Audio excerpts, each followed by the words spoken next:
Le PKK, qui signifie Parti des travailleurs du Kurdistan, est probablement l'organisation kurde la plus connue dans le monde, car elle existe depuis longtemps, depuis 1978. Elle milite pour l'autonomie du Kurdistan en Turquie. Elle est classée comme organisation terroriste par la Turquie, par les États-Unis, par l'Union européenne. Ses combats contre l'État turc ont fait des dizaines de milliers de morts. Le PKK est aussi présent en Irak et en Syrie.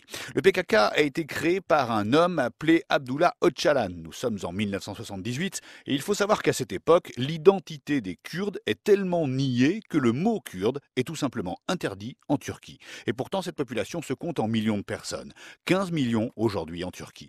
Alors en 1984, le PKK prend les armes pour obtenir l'indépendance du Kurdistan.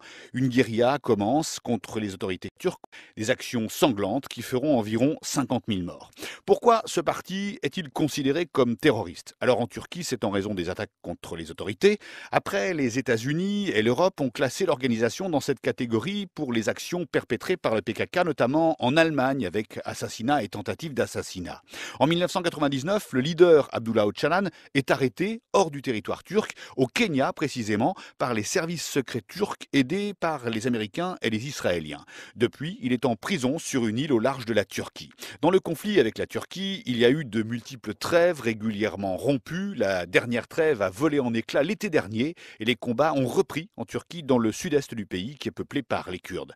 Le PKK ne se bat plus pour l'indépendance, mais pour l'autonomie des territoires kurdes en Turquie. Cela dit, le peuple kurde est aussi implanté dans 4 autres pays: Syrie, Irak, Iran et Arménie. Cela représente au total 30 à 35 millions de Kurdes dans la région.